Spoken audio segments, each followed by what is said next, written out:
Olá pessoal, estamos aqui mais uma vez no meu canal e hoje a gente vai ver uma aulinha pedida por vocês que é Teorias Demográficas. Eu sou o professor Gabriel Corrêa, curte, compartilha, ativa as notificações e dá uma força aqui pra gente, beleza? Bom gente, teorias demográficas. O que são teorias demográficas? O que a gente pode tirar daí, né? Quando eu falo da estrutura da população, natalidade, mortalidade, crescimento vegetativo, se tu não viste as nossas aulas de taxas e conceitos, dá uma olhadinha que vai te ajudar para a aula de hoje, beleza? Na prática, todos esses comportamentos, eles passam por alguns padrões conforme o desenvolvimento da população, conforme o desenvolvimento da indústria, da economia, da urbanização. Então, ao longo do desenvolvimento de um país, a gente vai identificar alguns padrões. E para entender esses padrões, para planejar, agir politicamente sobre eles, existem teorias demográficas. Algumas teorias vão ter o seu embrião ainda no século XVIII, vão trazer, são teorias mais clássicas, outras vão ter algumas ideias sendo propagadas no século XIX, e nós temos as teorias mais modernas. Beleza? Dentro desse processo, qual é a primeira teoria que vocês têm que saber que é básica? A teoria de Malthus. Isso é muito importante, a teoria malthusiana. Malthus vai ser um pastor anglicano do século XVIII e tem como grande ideia, problematizar os problemas, as mazelas do grande crescimento demográfico. Malthus está vivendo num contexto de industrialização, vivendo no contexto inglês de industrialização, ou seja, numa nação que está à frente desse processo. O êxodo rural muito forte, formando várias pessoas chegando nas grandes cidades da Inglaterra, pobreza disseminada, falta de recursos, e uma série de fatores que estão chamando a atenção do Malthus.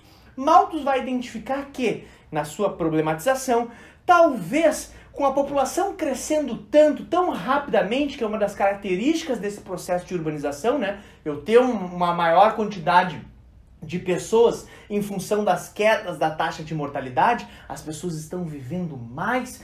Então, isso vai chocar Malthus e ele vai começar a pensar: com tanta gente nascendo, com a população crescendo nesse ritmo, nós não vamos ter como administrar isso no campo dos recursos. Vai faltar recurso. E surge então a ideia da crise malthusiana. A crise malthusiana nada mais é do que a ideia de que o crescimento populacional é muito superior ao crescimento da nossa produtividade de alimentos, dos recursos naturais ou até econômicos de uma forma geral. Malthus entende que uma das formas mais simples de resolver o problema seria o controle de natalidade. Nós vamos falar sobre isso daqui a pouquinho.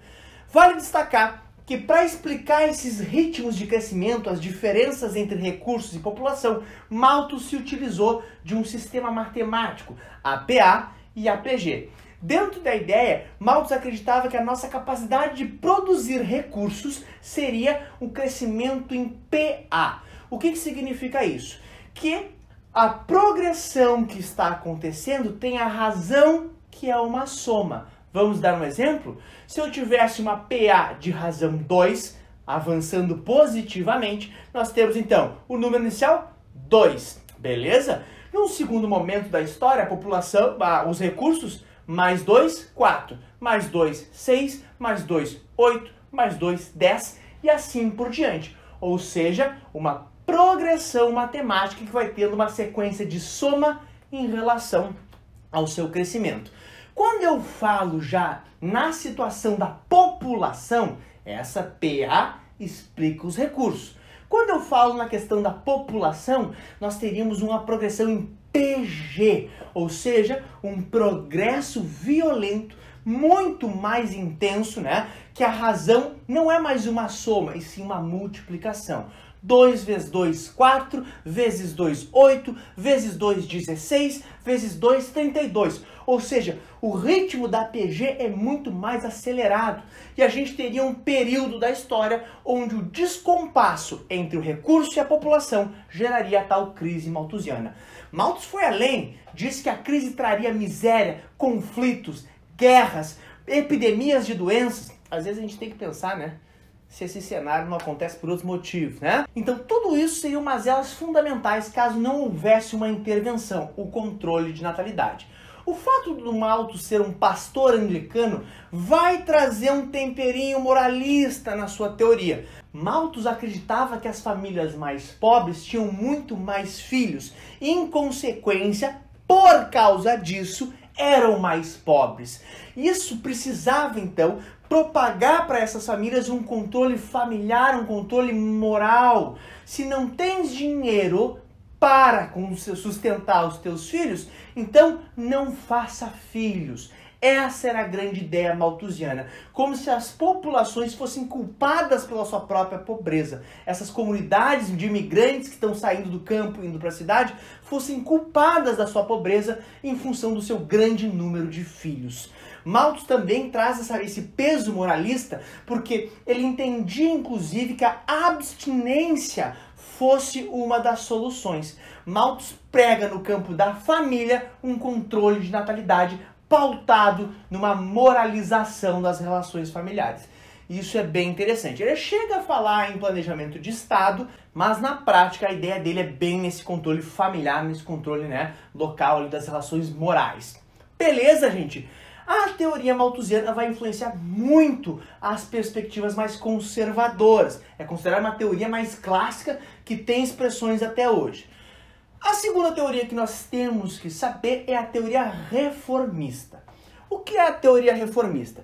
Diferente de Malthus, a teoria reformista vai identificar que o surgimento, o aumento da pobreza está muito mais ligado a uma estruturação política e econômica, ou seja, um sistema político e econômico que promove o empobrecimento da massa e o enriquecimento de uma minoria.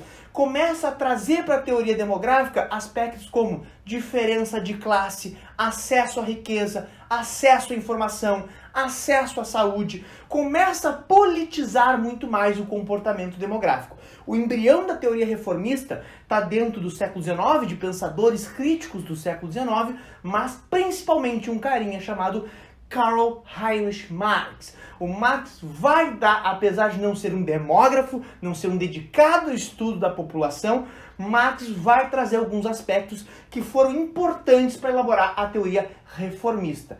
Portanto, não adianta fazer um controle moralista de natalidade se eu não distribuir renda, se eu não permitir acesso à saúde, se eu não permitir acesso à educação.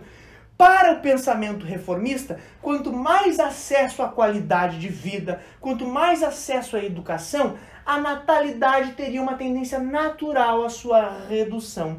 E isso é muito importante. Portanto, a proposta reformista pressupõe reformas estruturais no campo da política e da economia que permitiriam um maior acesso da população à qualidade de vida. E esse fator por si só faria com que o desenvolvimento, faria com que o crescimento populacional atingisse uma coesão, atingisse uma diminuição. É interessante também fazer um outro aspecto, que no século XIX a gente está indo para a segunda revolução industrial. Essa segunda revolução industrial, gente, faz com que a capacidade de produção de mercadorias, tanto no campo quanto na cidade, quanto na indústria, acabem aumentando vertiginosamente, provando então que o nosso problema não é produção de recursos. Ainda mais hoje, gente, no nosso tempo, onde a nossa capacidade de produção de mercadorias, tanto alimentícias quanto industriais, é absurda. Então, está equivocada, segundo a teoria reformista, a ideia de PA e PG de Malthus. A nossa capacidade produtiva cresceu demais. Nós somos capazes de produzir alimento mais do que se pode comer. O nosso problema é uma organização sistêmica na distribuição da riqueza, na distribuição da propriedade e na distribuição de bens. Então, todos esses fatores seriam primordiais no campo político e econômico, fazer reformas pesadas nesse sentido, reformas radicais, para que eu consiga atingir uma melhor qualidade de vida para todos, sem a necessidade de um controle moralista da natalidade. Num terceiro momento, gente, a teoria reformista vai ganhar corpo, vai ganhar influência, inclusive em pensadores do século XX. E hoje uma das teorias que sim tem muita influência do reformismo, tem muita influência dessa perspectiva mais crítica, é a teoria de Warren Thompson. Nós já temos um vídeo no canal que são as fases do crescimento vegetativo. Nas fases do crescimento vegetativo, o Thompson traz um estudo muito mais aprofundado tendo muito da teoria crítica e analisando outros fatores econômicos do nosso tempo. Vale a pena dar uma olhada nesse vídeo, porque a gente não vai problematizar a teoria de Thompson aqui. Já tem um videozinho no canal, beleza? A nova teoria que nos interessa começa a aparecer mais ou menos no pós-guerra, pós-Segunda Guerra Mundial. E ela está muito ligada ao surgimento, à intensificação de uma perspectiva econômica que também está surgindo, que é o neoliberalismo. A ideia dessa perspectiva, gente, é criticar a intervenção do Estado no sentido econômico, na distribuição de renda e nas políticas sociais. É criticar o bem-estar social como um todo, que é a ideia que nós trouxemos lá na nossa playlist de economia.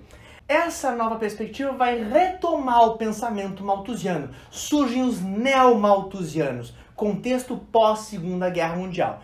Começam a pensar que a partir depois de 2 guerras mundiais, nós precisamos entender como desenvolver os países.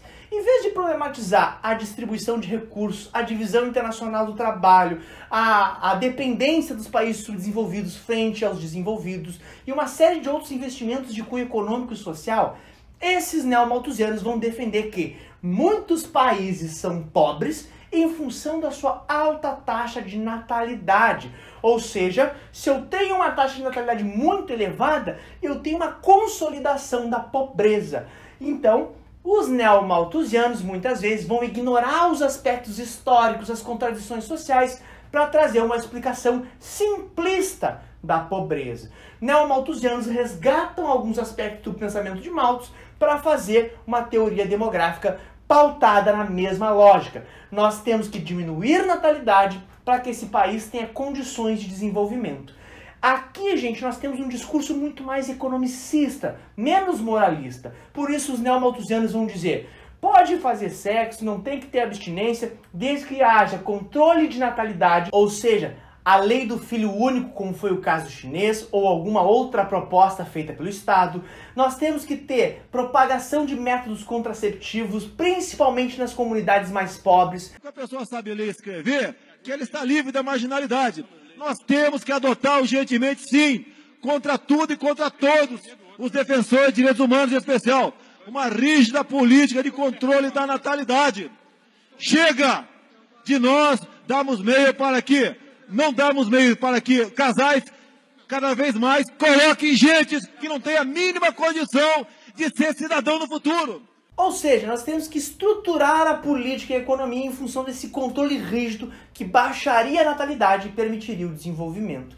A lógica neo-malthusiana vai trazer, vai ressuscitar o pensamento de controle de natalidade como base de um determinado controle econômico para o desenvolvimento. Os neo-malthusianos ganham muita força e até hoje tem seu discurso propagado em alguns grupos mais conservadores. Nós poderíamos citar aqui, fazer uma menção honrosa aos eco-malthusianos, que são aqueles que identificam na nossa atual crise ambiental, de aquecimento global, desflorestamento e diversos outros impactos que nós poderíamos colocar aqui, e trazem a partir desses problemas não uma reflexão crítica, não uma reflexão com análise aprofundada, mas sim culpabilizam o problema, trazem como causa do problema o crescimento populacional. Então a gente teria todos esses problemas não por causa do nosso sistema, da nossa organização econômica, mas sim por causa da nossa grande natalidade, da nossa grande população. É praticamente resolver identificar nas causas das mazelas sociais, ambientais de hoje, a grande população. Esse discurso, gente, ele é falho, é um discurso que deixa de problematizar diversas variáveis históricas, sociais, geográficas, que são necessárias no entendimento dessas questões. Portanto, não são consideradas teorias modernas que expliquem de fato a demografia, mas sim com um cunho ideológico representativo de alguns grupos conservadores. Beleza? Então vocês têm aí as 3 principais, algumas derivações, que vão cair em provas e são importantes para vocês. Gente, espero que vocês tenham gostado. Curte, compartilha. Beijo para todos e todas. Valeu!